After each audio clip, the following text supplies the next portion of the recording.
Hello friends, welcome back to our channel. अब start करते हैं क्रॉस प्रोडक्ट। हमने लास्ट लेक्चर में किया था क्या, डॉट प्रोडक्ट। अब करते हैं क्रॉस प्रोडक्ट, या जिसको दूसरी टर्म में बोला गया क्या, वेक्टर प्रोडक्ट में।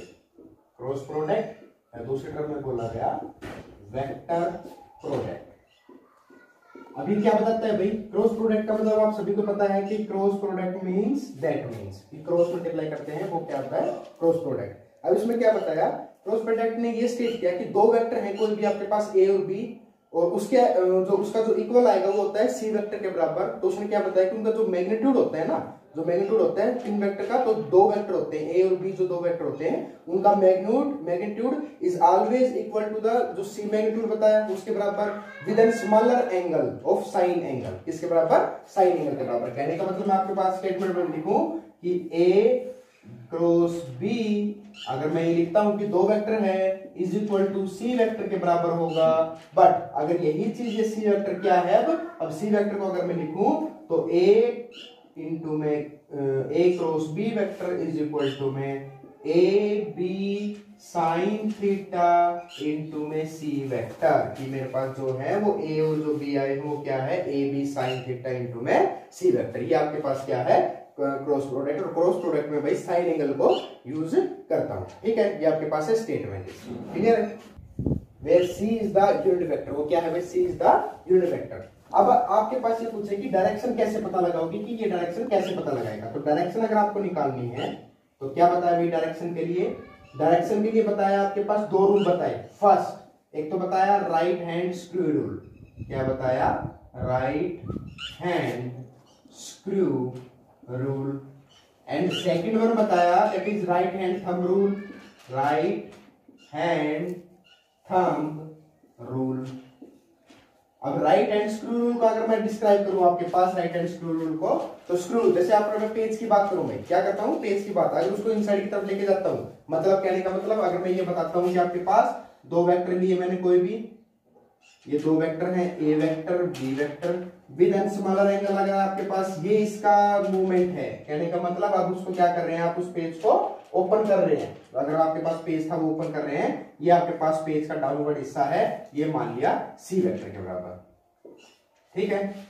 तो ये जो आपके पास विद एन स्मॉलर एंगल कोई भी एंगल आए थीटा, तो ये आपके पास स्क्रू रूल की आपके पास ये पेज है, पेज को आप क्या कर रहे हो, ओपन करने लग रहे हैं। कहने का मतलब ओपन, उसको घुमा रहे हैं उल्टी डायरेक्शन में। कहने का मतलब इस तरीके से आप उस जो पेज है उसको निकाल रहे हैं। तो आपके पास ये तो बताया राइट हैंड स्क्रू रूल, ठीक है। तो क्या बताया इसके अकॉर्डिंग में, इसके अकॉर्डिंग में ये बताया that A cross B vector is equal to में सी वेक्टर के बराबर होता है। बट अगर फॉर्मूले के हिसाब से चलूं, then A cross B vector is equal to में ये हो जाएगा आपके पास ए बी, यहाँ पे आ जाएगा sine with an angle theta और with an unit vector C के बराबर, ठीक है भाई।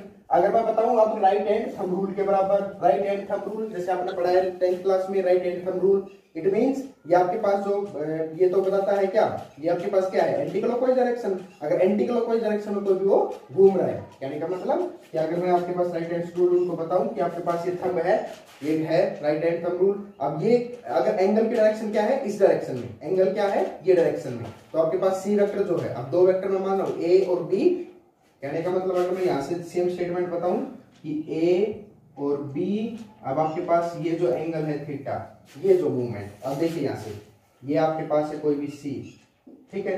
अब ये जो क्या हुआ, ये जो एंगल फॉर्मेशन की है, ये जो एंगल फॉर्मेशन की है within two unit vector, within two vectors A and B with resultant C vector, ये आपके पास क्या आता है, right hand thumb rule. Same statement यहां पे आई, that is A B sine theta C unit vector के बराबर, ठीक है। तो ये आपके पास है स्टेटमेंट किसके लिए, ओके। अब आपके पास करते हैं geometrical interpretation of vector product. Vector product का जियोमेट्रिकल इंटरप्रिटेशन निकालना हो तो कैसे निकालें। देखिए कंसीडर करता हूं कि मैं दो वेक्टर मानता हूं कि एक वेक्टर मैंने मान लिया this is vector A, origin start किया ओ से लेके, इसको मान लिया एन पॉइंट। एक कोई वेक्टर प्रोडक्ट मानता हूं बी, ये कोई बी वेक्टर है, इसको मान लिया एल, कोई एंगल है दैट इज एंगल थीटा मान लिया, ठीक है। अब आपके पास मैं क्या करूं भाई, अब आपके पास मैं करता हूं इसको पैरेललोग्राम ला के टर्म में, अगर मैं करूं या फिर मैं करूं कि मैं ओ एन पे परपेंडिकुलर डालता हूं टू द एल, एल से परपेंडिकुलर मैंने ड्रॉन किया, ये परपेंडिकुलर ड्रॉन किया मैंने, ये परपेंडिकुलर ड्रॉ कर दिया भाई, ठीक है। अच्छा, अब इस परपेंडिकुलर से मैं क्या करता हूँ, इस पॉइंट को अब मैं क्या करता हूँ, यहाँ पे ये आपके पास एक पैरेललोग्राम ला बनाएगा।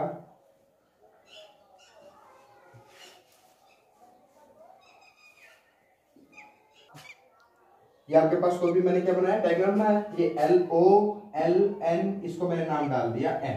ये पैरेललोग्राम ला हो गया, पैरेललोग्राम हो गया आपके पास OLMN पैरेललोग्राम कोई भी हो गया with an vector A vector B vector with an angle theta, ये परपेंडिकुलर डायरेक्शन कोई भी ड्रॉ की है।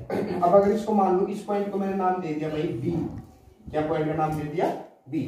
अब यहां से अगर आपके पास मैं निकालना चाहूं कि A क्रॉस B, अगर दोनों वेक्टर की प्रोडक्ट निकालना चाहूं तो आपके पास क्या आएगा, तो आपके पास निकला A cross B is equal to, मैं लिखूं that is AB sin theta, ये होगा भाई AB sin थीटा के बराबर। अब अगर मैं यहां से वैल्यू निकालूं इसकी sin थीटा की, then sin theta is equal to, sin theta क्या होता है, परपेंडिकुलर अपॉन में हाइपोटेन्यूज, ठीक है। Then sin theta is equal to, perpendicular क्या है आपके पास LB अपॉन में हाइपोटेन्यूज क्या है OL, इट मींस LB की वैल्यू आपके पास क्या है, LB वैल्यू यही है same as it is, LB upon में OL आपके पास क्या है B वेक्टर, ठीक है, यही आपके पास। अब यहां से मैं अगर इस B वेक्टर को यहां लेके आऊं, then B vector sin theta is equal to आपके पास क्या हो गया, LB के बराबर आ गया। आप इसको मान लो इक्वेशन नंबर 1, क्लियर है भाई आपके पास। तो ये आपके पास आया A cross B is equal to AB sin theta, ये आपके पास हो गया LB is equal to B vector sin theta, ठीक है।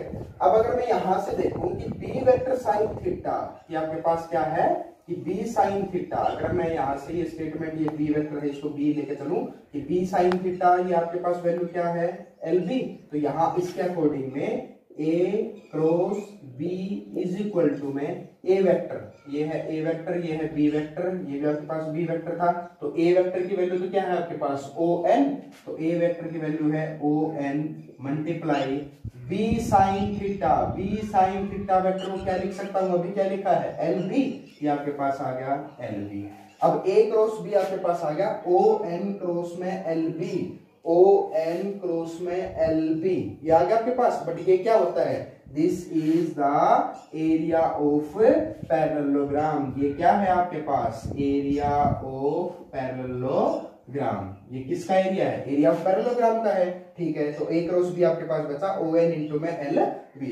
अब दूसरे टर्म में मैं क्या लिखूं, इसी को क्या लिख सकता हूं कि मैं कर लूं भाई A cross B vector is equal to में, यहां से ट्रायंगल की फॉर्मेशन हो रही है आपके पास OLN बन रही है ट्रायंगल, इसी ट्रायंगल को फॉर्मेशन करते हुए मैं क्या करता हूं कि ON क्रॉस में LB इस सारे की मल्टीप्लाई कर दूं 2 से, और सारे को डिवाइड कर दूं किससे 2 से। अब सारे को मल्टीप्लाई कर दिया, सारे को डिवाइड कर दिया, अब आपके पास रूल एक बन गया क्या कि 1/2 इंटू में ON इंटू में LB इंटू में 2, यही आपके पास सारा, ये आपके पास सारा है, क्लियर है। अब यहां से 1/2 इंटू में ON इंटू में LB, ये आपके पास क्या बन रहा है, एक ट्रायंगल बन रही है, किस ट्रायंगल का नाम है, तो आपके पास मैं यहां से लिखता हूं क्या कि सिंस ये जो फॉर्मूला लिखा है, ये फॉर्मूला किस चीज का है, this is the formula of area of triangle OLN, किसका है एरिया ऑफ ट्रायंगल OLN का। तो यहां से क्या लिख सकता हूं, that is A cross B vector is equal to में, यहां से लिख सकता हूं आपके पास 2 times of the area of triangle OLN, दोनों चीजें लिख सकता हूं आपके पास, एक तो ये लिख सकता हूं और आपके पास एक ये लिख सकता हूं। कहने का मतलब अब जो मेरे पास जो क्रॉस प्रोडक्ट बताया वो दो स्टेटमेंट के टर्म में कह सकता हूं कि it is the area of parallelogram and second magnitude of the it is the 2 times of the area of the triangle। तो ये दोनों आपके पास ज्योमेट्रिकल रिप्रेजेंटेशन बताते हैं किसकी, वेक्टर प्रोडक्ट के। क्लियर है। अब भाई कुछ केसेस की बात करता हूँ, स्पेशल केस के बारे में, जो किसके लिए, वेक्टर प्रोडक्ट के लिए स्पेशल केसेस की बात करता हूँ।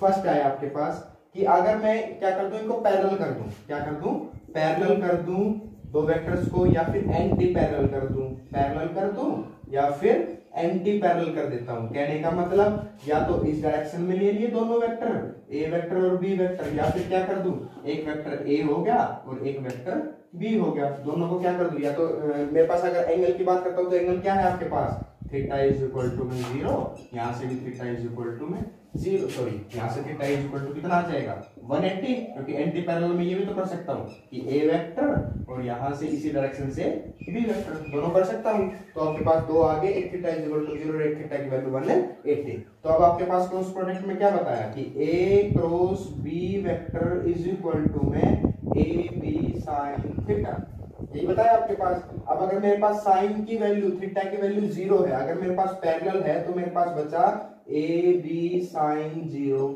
अब साइन 0 कहने का मतलब अगर दो प्रोडक्ट लेता हूं तो ये मेरे पास आया 0 स्टेट में, साइन 0 होता है, ठीक है आपके पास। इसका मतलब ये होगा, अब दो ले लिए। अगर मैं बात करूं कि आपके पास X Y Z geometrical representation के बारे में, ये आपके पास हो गया कार्टेशियन प्लेन में X Y Z I J and K, यही होता है। अब अगर मैं पैरेलल कर दूं, आई और जे को पैरेलल कर दिया, कहने का मतलब अगर दो वेक्टर लेता हूं या फिर पैरेलल करूं कि आई को ले लिया, जे को ले लिया, के को, तो वहां पे आपके पास उसकी वैल्यू क्या होगी 0।